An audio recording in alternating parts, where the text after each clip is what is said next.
నీ మాట్లాడి ఎవడ ఆపుతాడో చూస్తాను. తీసారా? నా పేరు మహాలక్ష్మి, సిహెచ్ మహాలక్ష్మి. సిహెచ్ అంటే చెన్న మహాలక్ష్మి. నేను వైజాగ్ నుంచి వచ్చాను. నేను సైట్ ఇంజనీర్ని, డిప్లొమా చేశాను. 15 సంవత్సరాలు పూర్తి చేశాను. ఈ సమగ్ర శిక్షలో నేను పనిచేసి 15 సంవత్సరాలు పూర్తి చేశాను. 100కు పైగా స్కూల్ పిల్లలు ఉండడానికి బిల్డింగ్లు కట్టాను. ఎన్నండి? 100కు పైగా భీమిలి మండలం, పద్మనాభ మండలం 100కు పైగా స్కూల్ పిల్లలు ఉండడానికి స్కూల్ బిల్డింగ్లు కట్టాను. వాళ్ళు బాత్రూములు వెళ్ళడానికి, వచ్చలు వేయడానికి బాత్రూములు కట్టాను. వాళ్ళు బయటకు వెళ్ళకుండా లోన్ ఆయి ఉండడానికి కాంపౌండ్ వాల్స్ కట్టాను. ఈ రోజు కేజీబీ పిల్లలు అనాథులు క్షేమంగా ఉండడానికి బిల్డింగ్లు కట్టాం. ఈ రోజు జగనన్న అమ్మఒడి అంటున్నారే, అది సిఆర్పీలు ఫోన్లో పెడితేనే అది జరుగుతుంది. ఈ రోజు జగనన్న కిట్టు అంటున్నారే, ఆ కిట్లో ఏంటో తెలుసా? పుస్తకాలు ఉంటాయి, నోట్ పుస్తకాలు ఉంటాయి, టెక్స్ట్ పుస్తకాలు ఉంటాయి, షూలు ఉంటాయి, సాక్స్లు ఉంటాయి, బెల్ట్లు ఉంటాయి, సాక్స్లు ఉంటాయి. ఉన్నానమ్మా, ప్రతి ఒక్క ఐటమ్ దేనికి విడివిడిగా పెట్టాలి. పుస్తకాలు ఇక్కడే పెట్టాలి, పెన్నులు ఇక్కడే పెట్టాలి, సాక్స్లు ఇక్కడే పెట్టాలి. ఆగండి, ఇది కలిపితే ఉద్యోగం తీసేస్తా, అది ఇక్కడ పెడితే ఉద్యోగం తీసేస్తా అన్న. నాకు అర్థం కావట్లేదు. నువ్వు నాకు ఎంత ఇస్తున్నావే జీతం? 1,00,000 ఇస్తున్నావా? 50,000 ఇస్తున్నావా? 40,000 ఇస్తావా? 30,000 ఇస్తావా? నువ్వు ఎంత ఇస్తున్నావు? నువ్వు ఎంత జీతం ఇస్తున్నావన్నా? నేను మాట్లాడిన నువ్వు మాట్లాడు. నీకు ఇష్టం మైకో వాడిపు రగిలిపోతుంది, ఆకలి వేస్తుంది. సమగ్ర శిక్షలోని ఒక సైట్ ఇంజనీర్ కాదు, ఒక సిఆర్పి కాదు, ఒక ఎంఎస్ ఆఫీస్, ఎంఈ ఆఫీస్ లోని ఉన్న సిబ్బంది 9 విభాగాలు ఉన్నాయి. 25,000 కుటుంబాలు పని చేస్తున్నాయి.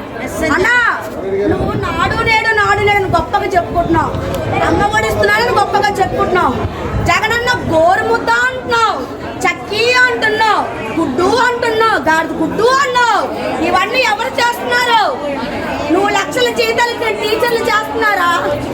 మేం చేస్తున్నావు, కాంట్రాక్ట్ ఎంప్లాయీలు చేస్తున్నావు. మా శ్రమను దోచుకుంటున్నావు. అలా ఒక జలగ పడితే ఉప్పు నీళ్ళేస్తే పోతుంది, కానీ నీకేం చేస్తూ పోతావన్నా? మాకెందుకు ఇంత శోభ పెట్టిస్తున్నావు? మేమేం అడిగామన్నా? 1,00,000 రూపాయలు జీతం అడిగామా అన్నా? మేము 1,00,000 జీతం అడిగామా? 50,000 ఇస్తున్నావా? 40,000 ఇస్తున్నావా? లేక 30,000 ఇస్తున్నావన్నా? ఎంత ఇస్తున్నావన్నా? అన్నా, ఉదయం వెళ్ళిపోతే రాత్రికి వస్తావన్నా. ఉదయం వెళ్ళిపోతే రాత్రికి వస్తాం. డ్యూటీకి వెళ్ళాము అంటే అమ్మవే వాట్సాప్లో ఎక్కడున్నావు, వాట్సాప్లో ఎక్కడున్నావు అంటావు. పెట్రోల్కి డబ్బులు ఏమి ఇస్తున్నావన్నా? 2 మండలాలు తిరుగుతున్నావు, రోజు తిరుగుతాం. పెట్రోల్ డబ్బులు ఇస్తున్నావా?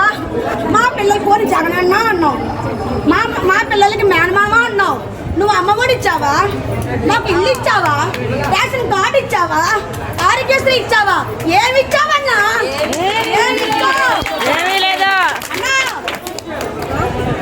అన్న, ట్రెజరీ జీతాలు అని చెప్పేసి అన్ని తీసేస్తున్నావు. ట్రెజరీ జీతాలు ఎంతన్నా?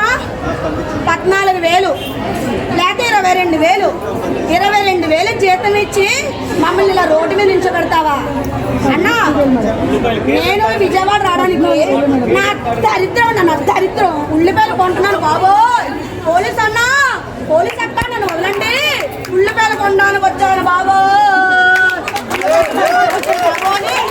రావాల్సి వచ్చిందన్నా. అన్నా, గాంధీజీ స్థాపించిన రాజ్యంలో ఉన్నామా? ఇందిరామ్మ ఉన్న రాజ్యంలో ఉన్నామా? ఏ రాజ్యంలో ఉన్నామన్నా? అన్నా, నాకు ఎక్కడ అర్థం కావట్లేదన్నా.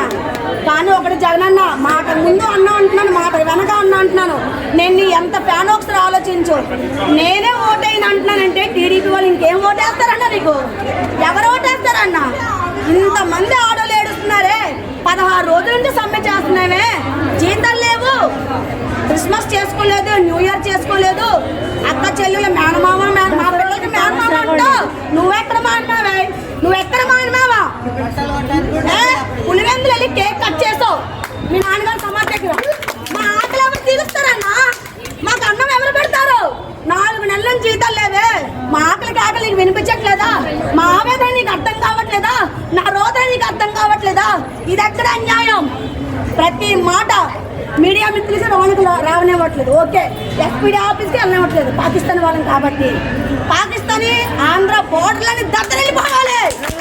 ప్రతి మాట పంపించండి, ప్రతి మాట ప్రతి వాక్యం పంపించండి అన్న. బైబిల్లో ఒక మాట ఉంటుందన్న, కత్తి పట్టుకున్నవాడు కత్తితోనే, ఖడ్గం పట్టుకున్నవాడు ఖడ్గంతోనే పోతాడు. నువ్వు ఏ వాగ్దానం అయితే ఇచ్చావో ఆ వాగ్దానం నెరవేర్చకపోతే అదే వాగ్దానంతో నువ్వు బయటకు వెళ్తావన్నా, నువ్వు కూడా బయటకు వెళ్తావు. జై హింద్. సమగ్ర శిక్ష ఉద్యోగస్తులు, సమగ్ర శిక్ష ఉద్యోగస్తులు.